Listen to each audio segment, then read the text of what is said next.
Y en Puntal AM hoy vamos a volver a tocar el tema del lenguaje inclusivo. ¿Por qué? Porque salió ya determinado en el boletín oficial que el Ministerio de Defensa prohibió el uso del lenguaje inclusivo en las Fuerzas Armadas. Esto y en todos los organismos que dependen de las Fuerzas Armadas, y anticipó sanciones para aquellas personas que no cumplan con la medida.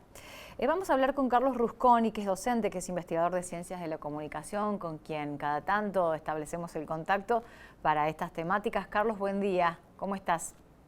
Hola, buen día. ¿Qué tal?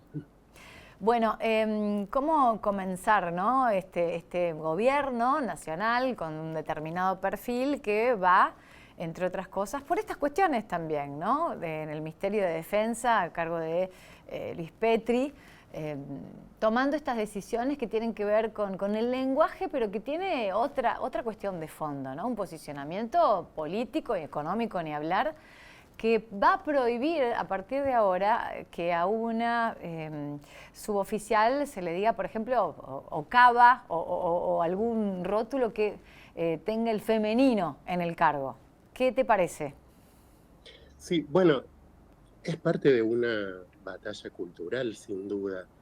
Un gobierno que tiene un signo político diferente, opuesto en muchas cosas al gobierno anterior, no solo eh, construye legitimidad por lo bien o mal que salgan las políticas económicas, sociales, sino que también requiere una política cultural. En este sentido, eh, es como esperable por el hecho de que el lenguaje inclusivo fue una batalla cultural del gobierno anterior.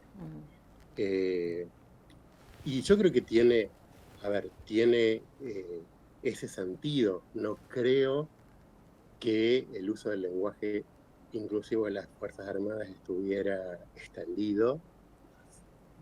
Se Debe haber podría tenido bastante resistencia, ¿no? Digo, por la estructura ya de por sí militar, ¿no? Que sin duda, no creo que castrense. modifique nada en términos reales. O sea, ese decreto es más eh, una estrategia de una política cultural hacia la sociedad, no hacia el interior de las Fuerzas Armadas. Y por otro lado, digamos, una política cultural eh, con el lenguaje inclusivo es un lugar muy fácil, porque era, a ver, todos los números indicaban que más del 70% de la sociedad rechazaba el uso del lenguaje inclusivo. Entonces, es una medida que va a tener una adhesión muy mayoritaria. ¿Y vos pensás que esto se puede extender más allá de la órbita del Ministerio de Defensa? Incluso el Ministerio de Defensa, que está basado, dice el documento, en la Constitución Nacional, en el Diccionario para la Acción Militar Conjunta, el glosario de definiciones y abreviaturas. Digo, ¿puede ir más allá de la esfera del Ministerio de Defensa? Bueno, yo no soy jurista, no sé en qué está basada la Constitución Nacional, sinceramente, pero bueno. No, pero digo, eh, esto puede ser un primer paso para avanzar hacia otras instituciones, porque tengo entendido, y me dirás vos, Carlos, que incluso en documentos o en las instituciones como la universidad estaba avalado, o sea, podía llegar a usarse el lenguaje inclusivo en, no sé si papers, pero en documentos, ¿no? En redacción en investigaciones. sí, sí, de hecho se usa en tesis, o sea, hasta donde yo sé, la República Argentina no tiene ningún lenguaje oficial. Esa idea de que hay que respetar lo que dice la Real Academia, que no sería válido ni siquiera para, para los países que dice que el español o que el castellano es lengua oficial, porque se supone que la Real Academia lo que hace es dar cuenta de los usos que tiene la lengua, no tiene un papel normativo para así decir, esta es la lengua que hay que usar. Mm. Eh, por eso digo, no sé, o sea, digo, respecto a eso, que se puede avanzar en otros ámbitos, podría ser. No creo que en las universidades, bueno, depende cuánto se avance sobre las universidades. Las universidades tienen autonomía y autarquía, digamos, no es, no se definen desde el gobierno, nacional o desde ningún otro ámbito esas cuestiones para las universidades. Salvo por la falta de fondos, ¿no? No, sí, es por supuesto, eso sí, pero eh, por eso digo, no sé cuánto se podría avanzar. Por supuesto que sí que si se ve que eso tiene aceptación, no, es un ámbito muy particular como para medir algo más, es manifestar, estamos en contra del lenguaje inclusivo, qué sé yo, y nada más. Yo creo que si hay alguna repercusión positiva de eso, por supuesto que se va a extender a otros ámbitos. Lo que me llama la atención, Carlos, es que también en noticias, esto es reciente, ¿no? Junto con la producción, que se van a tomar medidas en caso de que se utilice el lenguaje inclusivo. Porque una cosa puede ser una sugerencia, pero esto que manifestabas vos sobre la Real Academia, que no te obliga, no hay una legislación por la cual uno tenga que cumplir tal o cual lenguaje, pero dice, la persona que incumpliera con las reglas del comportamiento en el Ministerio de Defensa y todo lo que implica la cultura castrense será pasible de incurrir en responsabilidad en sus respectivos ámbitos, pero se desconoce cuáles son las sanciones que podrían aplicarse a los infractores, pero están advirtiendo que va a haber sanciones. Sí, bueno, mira, me es muy difícil comparar el ámbito militar con cualquier otra esfera. El ámbito militar es extremadamente estructurado y verticalista, y sin duda que cualquier resolución que afecte al funcionamiento interno se cumple sí o sí.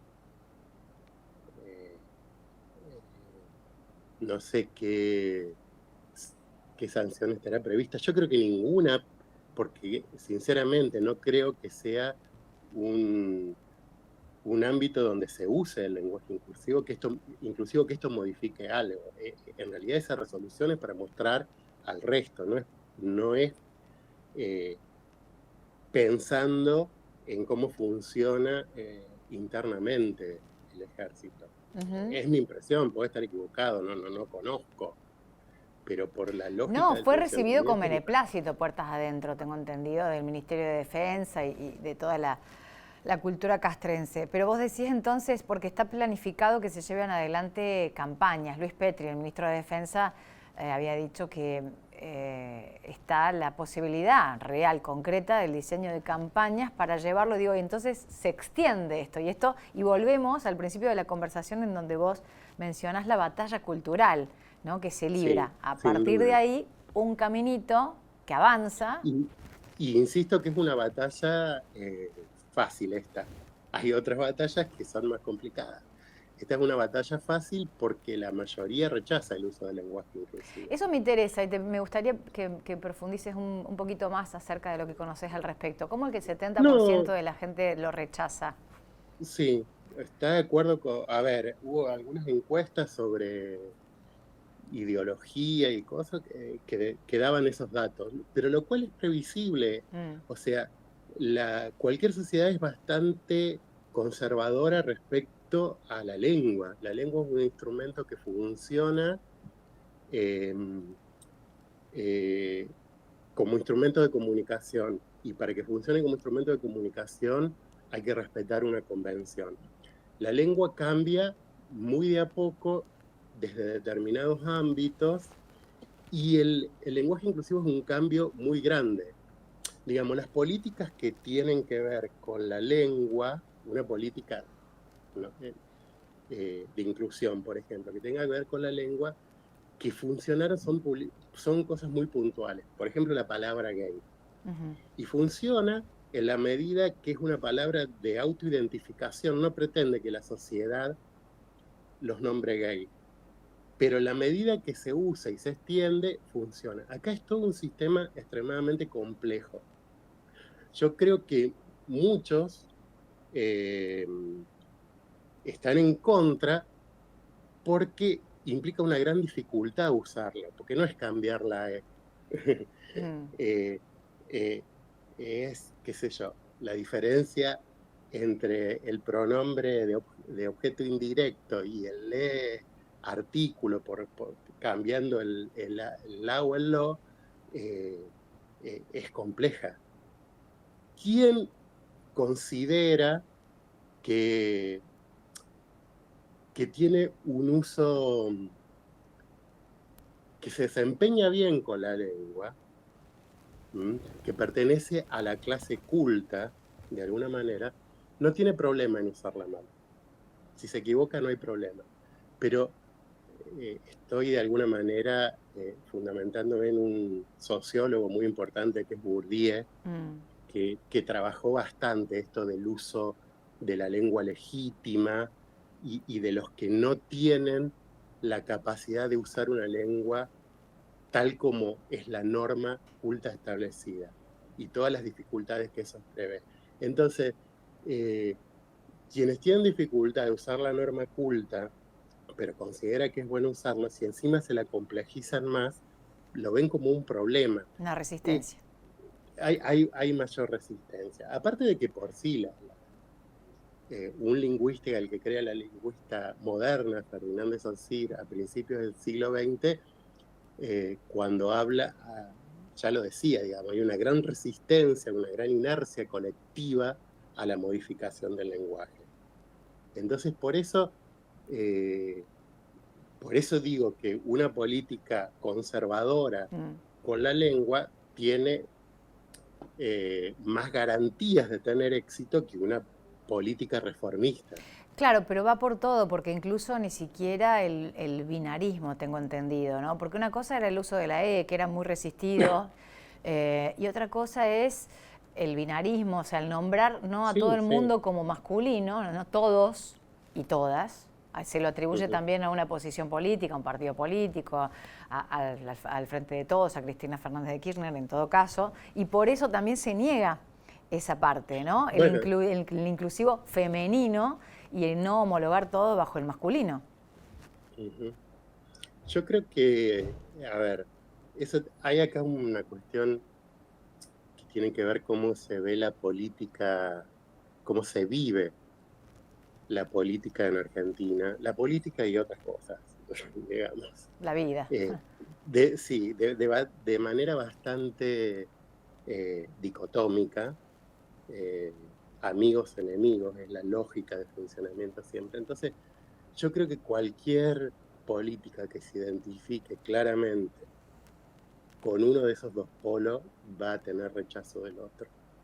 Eso tiene que ver con el funcionamiento. Yo creo que lo peor que le pasó al lenguaje inclusivo es que esté identificado claramente. Partidariamente, vos decís. Partidariamente. Creo que eso es algo claro, porque en el medio queda una cantidad de gente que realmente necesita ser nombrada y que no se siente identificada bajo los rótulos que se utilizan, el binarismo o el masculino universal, ¿no? Sí. Y creo que eso pasa en otros ámbitos que deberían estar, que para mí son incluso más graves, deberían estar desanclados de los partidos políticos, como la defensa de los derechos humanos, que entra en la misma lógica, y ahí creo que para mí es peor todavía, digamos. Carlos, como siempre, gracias por tu ratito para pensar un poco diferentes temáticas. Hoy tocó esta. Muchas gracias. No, gracias a ustedes. Carlos Rusconi, docente investigador de la Universidad Nacional de Río Cuarto en Comunicación. Vamos a pasar